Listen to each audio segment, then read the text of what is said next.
So, the other day, I'd made some comments on a local radio station and about Donald Trump. So I thought I'd talk about Donald Trump here on a YouTube video. The guy's a phenomenon.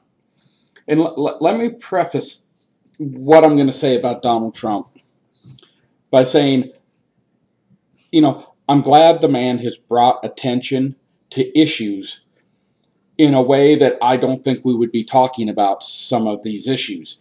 The man talks to people like you and I talk to each other, like we talk to our coworkers. He doesn't use a lot of the political talk. He's very raw. And I understand the frustration of the people that support him. We're sick and tired of Republicans campaigning one way. When they get to Washington, most of them largely just play the old, Washington two-step. They go along to get along. They cut bad deals, and they don't adhere to the promises they make during their campaign. Now, let me tell you how I see Donald Trump, and I'll explain why. Donald Trump is a political parasite, okay? Oh, I know it. I said it. He's a parasite. Let me tell you, that doesn't necessarily mean it's bad. I haven't determined if this type of parasite is bad, but he is a parasite. He's a political parasite. He stands for everything, and he stands for nothing. And when I call him a parasite, it means that he moves from host to host to host to get him to where he wants to go. He does what he needs to do to get where he needs to go. Now, a lot of you people might say, well, that's a good thing. He gets things done. No, he does that. And I'll tell you by two ways. One, he's a tyrant. He's a dictator. He's the CEO, the president of, Trump Industries. He gets to be that. That's totally fine. But you got to ask yourself something. We have a tyrant. We have the Mullah Obama. Okay? And we don't like the Mullah Obama. And when I call him the Mullah, it's just because he acts like one. He acts like a dictator. He doesn't act like a president. So we got the Mullah Obama, and those on the right don't like the way he's done things. They don't like what he stands for, but we don't like that he's a dictator. Well, Donald Trump is going to be no different. We're going to have Mao Tse Trump on the right, which is a dictator. No different than the Mullah Obama. A dictator's a dictator. Neither one of them are going to be good for the Constitution. Now, when I say he's a parasite, and I don't know what Donald Trump stands for. I don't believe yet what he says. Look, folks, put your anger aside that I called him a parasite, and I'll explain why. He was pro-abortion, now he's pro-choice. He was pro-gun control, now he's anti-gun control. Was it 3-4 months ago when this whole thing about Ted Cruz and his Canadian birth, from a citizen mother came up? Donald Trump was like, it's already been looked into. He's in fine shape. He's a good man. Nothing to see there. That's Donald Trump then. Now that Donald Trump is getting his ass kicked in Iowa, Ted Cruz is a threat, and rightfully so. Ted Cruz is a good man. You know where he stands. You know he knows the Constitution.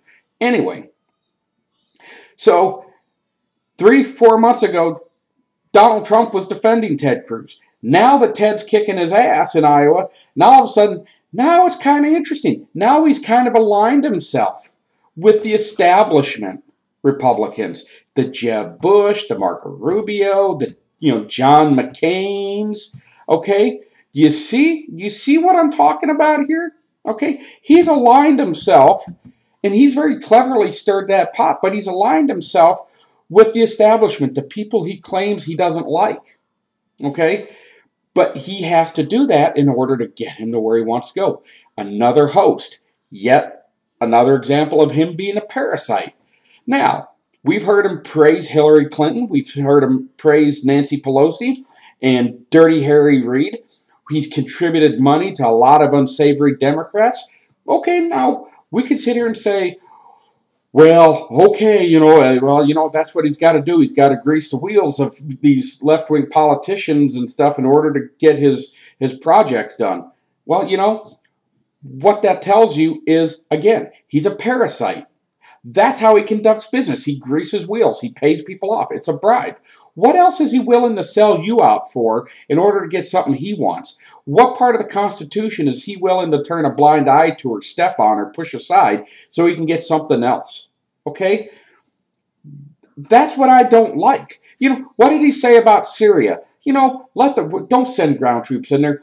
Let the Russians handle it. Let the Syrians handle it. We need to stay the hell out of it. 2 months later, we need to carpet bomb Syria. The man is everywhere. He doesn't say, well, I'm going to build a big wall. I'm going to put a big fancy door, and I'm going to kick everybody out, and I'm going to bring them right back in. Isn't that the stupidest thing you've ever heard? What's the point? You're going to kick them all out to bring them back in? That just seems like it's going to cost a lot of money. How about just kick them the hell out? And then people who legally come here, they can come here legally, get in line. But see, that's my problem with Mao Tse Trump. People, you got to understand, just because he's a right-wing dictator doesn't make him any better than a left-wing dictator. So that's it. Look, again, I don't know who Donald Trump is. Would he be better than a Hillary Clinton? God, you'd have to think so. But we're not. That's not our choice right now. I think we still have a conservative candidate out there in Ted Cruz. And you know what? I'll tell you straight, I'm a Ted Cruz guy. I just am. Why? Because he knows the Constitution. He's got a track record. Let's look. You know what? Let me say this too. Donald Trump talks a good game on immigration, okay? But he has made a fortune off the backs of illegal labor in this country.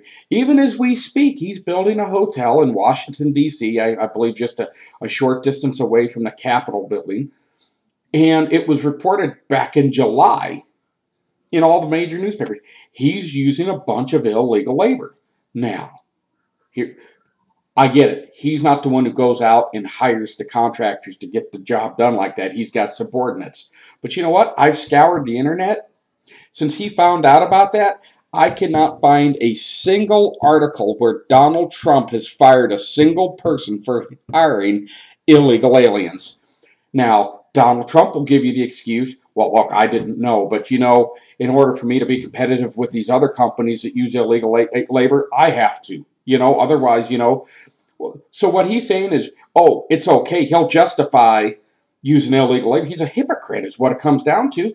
But, so long as he got his billions, now he'll change it so nobody else can get what he got. Now he's going to make it fair. He made his billions off the backs of illegal labor the whole time, screwing the American construction worker. That's really the truth about it. Is that who you want as president? How many of his businesses had to file bankruptcy? Look,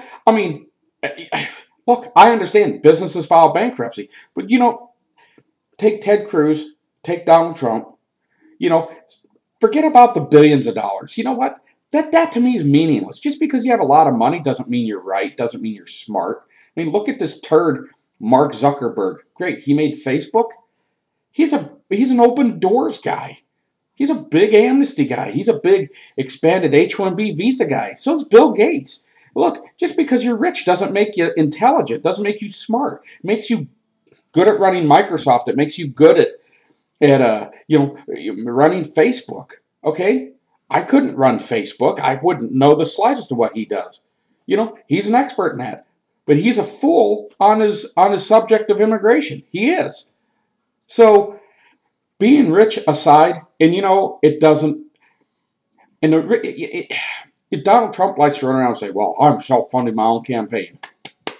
Yay, big deal. Okay? What, what are you trying to say, that only billionaires should be the one who could occupy the White House?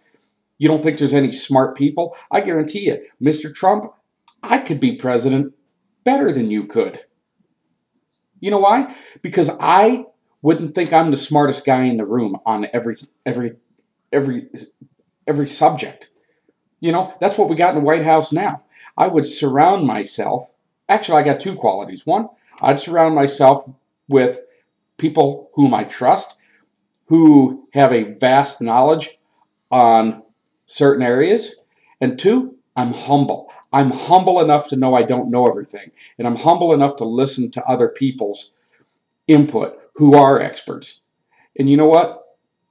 I also have the ability to listen to their counsel, to listen to, their presentation, and then make a reasoned decision. But that comes from humility. Okay? That's what I'm saying. So just because you got billions doesn't make you the smartest man, doesn't even make you the best man for the job. There's a lot of people that I've talked to that I think could do a marvelous job, but they don't have the money to get out there. So shut up about your billions of dollars. It doesn't entitle you to anything. I mean, except you get to self-fund. I mean, there's plenty of smart people that don't have a lot of money, So, but folks, this is what I wanted to say about Donald Trump. Look, I haven't written him off. If it came down to him and Hillary, I would hold my nose and I'd vote for Donald Trump and hope that the man he portrays himself as now, or the beliefs that he portrays him, that he claims to have now, are his true beliefs. The man's been on both sides of everything. I don't trust him. Hillary Clinton would be a nightmare for this country. But, I just want you to know where I stand and how I see Donald Trump. I don't look at it from just a visceral standpoint to say, oh, you got to look back and you got to see, who is this man? What did he think yesterday, a month, a year, 5 years, 10 years ago? Does the man flip-flop? He's a flip-flopper. He stands for everything and nothing. Again, it's why I call him a political parasite. Some parasites can be good. Others will kill the host. So, and I don't know which one Trump is. Will the real Donald Trump please stand up? That's where I'm at. I appreciate you watching.